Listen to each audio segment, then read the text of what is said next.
Welcome to TechSpectrumPro, your one-stop channel for all things tech. Today, we're diving into the critical realm of security concepts and device access control. In the digital world we inhabit, data is the new gold, and like any valuable resource, it attracts attention, not always of the right kind. This is where the importance of security concepts comes into play. By understanding these principles, you can build virtual walls around your data, protecting it from unauthorized access and potential threats. Think of a network as a fortress. The stronger and more complex the defense mechanisms, the tougher it is for invaders to breach. Security concepts form the backbone of these defenses. They are the rules and principles that guide how we protect our data, our networks, and our systems.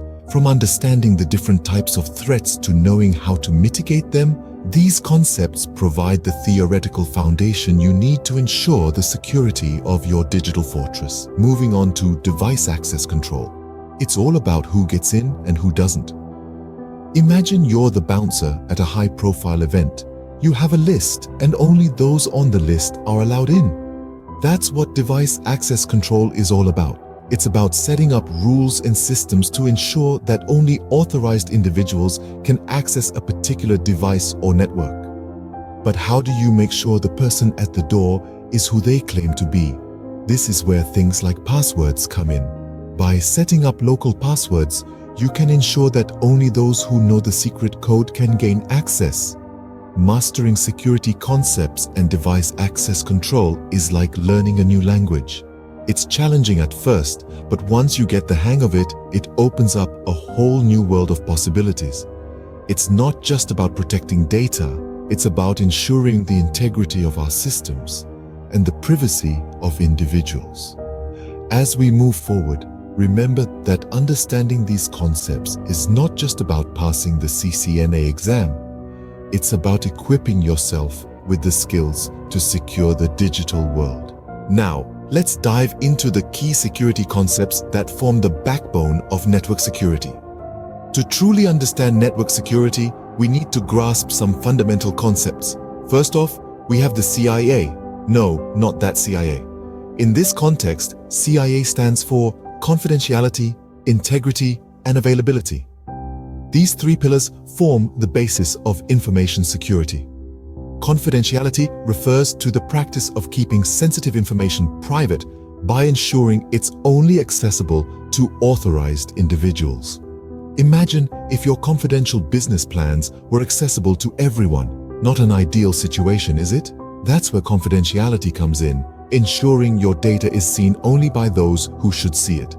Next, we have integrity. This concept is all about maintaining and assuring the accuracy and completeness of data. It ensures that information is not altered in transit and that it arrives at its destination just as it was meant to be. Think of it like a sealed letter. It's not just about the letter reaching the destination, but also that it arrives unopened and unread. The third pillar, availability, ensures that information and resources are accessible to those who need them when they need them. It's no good having data secured if you can't access it when necessary, right? Now let's move on to VPNs, or virtual private networks. A VPN is a private network that uses a public network to connect remote sites or users together. Essentially, it uses virtual connections routed through the internet from the business's private network or a third-party VPN service to the remote site or person. VPNs help ensure that data sent between these locations is secure and can't be easily intercepted. IPsec, short for Internet Protocol Security, is a suite of protocols for securing Internet Protocol communications by authenticating and encrypting each IP packet in a data stream. It's like having a personal bodyguard for each piece of data you send out, ensuring it gets to where it's going safely. Finally, we have firewalls, the unsung heroes of network security. Firewalls monitor and control incoming and outgoing network traffic based on predetermined security rules. Think of a firewall as a bouncer at a club, deciding who gets in and who doesn't based on the rules set by the club owner. All these concepts, confidentiality, integrity, availability, VPNs, IPsec, and firewalls work together like the pieces of a puzzle, each playing its part in securing network systems. They are not standalone concepts, but are interrelated, each contributing to a comprehensive and robust security framework.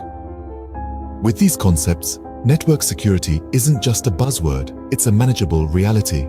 Having understood the key security concepts, you are now ready to put them into action by configuring and verifying device access control using local passwords. So let's dive right in. First off, we need to understand that device access control is a crucial part of network security. It's all about who gets access to what. And one of the simplest and most common ways to control access to a device is through the use of local passwords. So, how do we go about configuring this? It's a step-by-step process. Start by entering the global configuration mode on your device. This is where all the magic happens. Next, specify the lines for which you want to set the password. These could be console lines, VTY lines, or auxiliary lines, depending on your specific needs. Once you've selected the lines, it's time to set the password.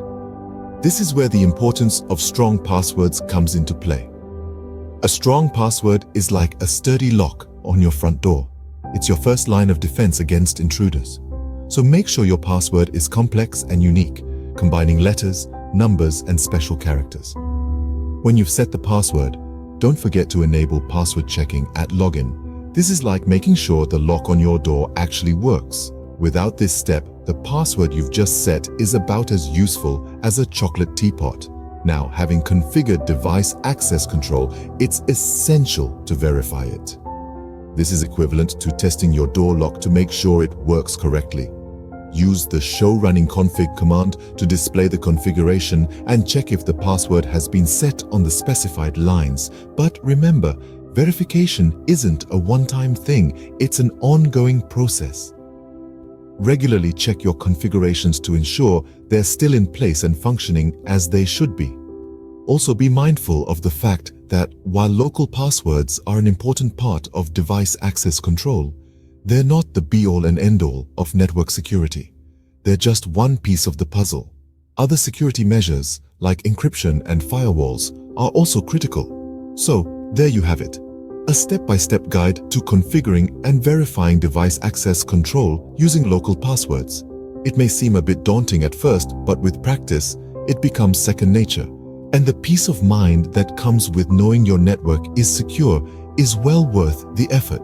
Remember, a well-configured device access control is your first line of defense against unauthorized access. So take the time to get it right. Your network's security is too important to leave to chance. Before we wrap up, let's quickly recap what we've covered in this episode. We delved into the world of security concepts and device access control, two critical areas in network security that every CCNA student should be conversant with. We kicked off by discussing the importance of security concepts and device access control.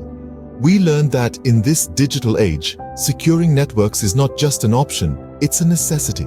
Security concepts provide the theoretical foundation for understanding the threats and vulnerabilities that exist in the digital world, while device access control is the practical application of these concepts, helping to keep unauthorized users at bay. Then, we moved on to the key security concepts. We explored a range of critical notions, from confidentiality, integrity, and availability, often referred to as the CIA triad, to the concepts of risk, vulnerability, and threat. Each of these concepts plays a vital role in shaping our understanding of network security and how to protect our systems. Next, we turned our attention to configuring and verifying device access control using local passwords. We walked through the steps of setting up local passwords on a Cisco device, a process that ensures only authorized individuals can access the device. We also covered how to verify that these controls are working correctly, an essential step in maintaining the security of our network. Through the course of the episode, we've learned that network security is a multifaceted field, requiring both a sound theoretical understanding and practical skills. It's all about finding the balance between accessibility and security, ensuring that our networks are both user-friendly and safe from threats. And with that, we conclude our episode on security concepts and device access control. Thank you for tuning in to Tech Spectrum Pro, and stay wired for more tech insights.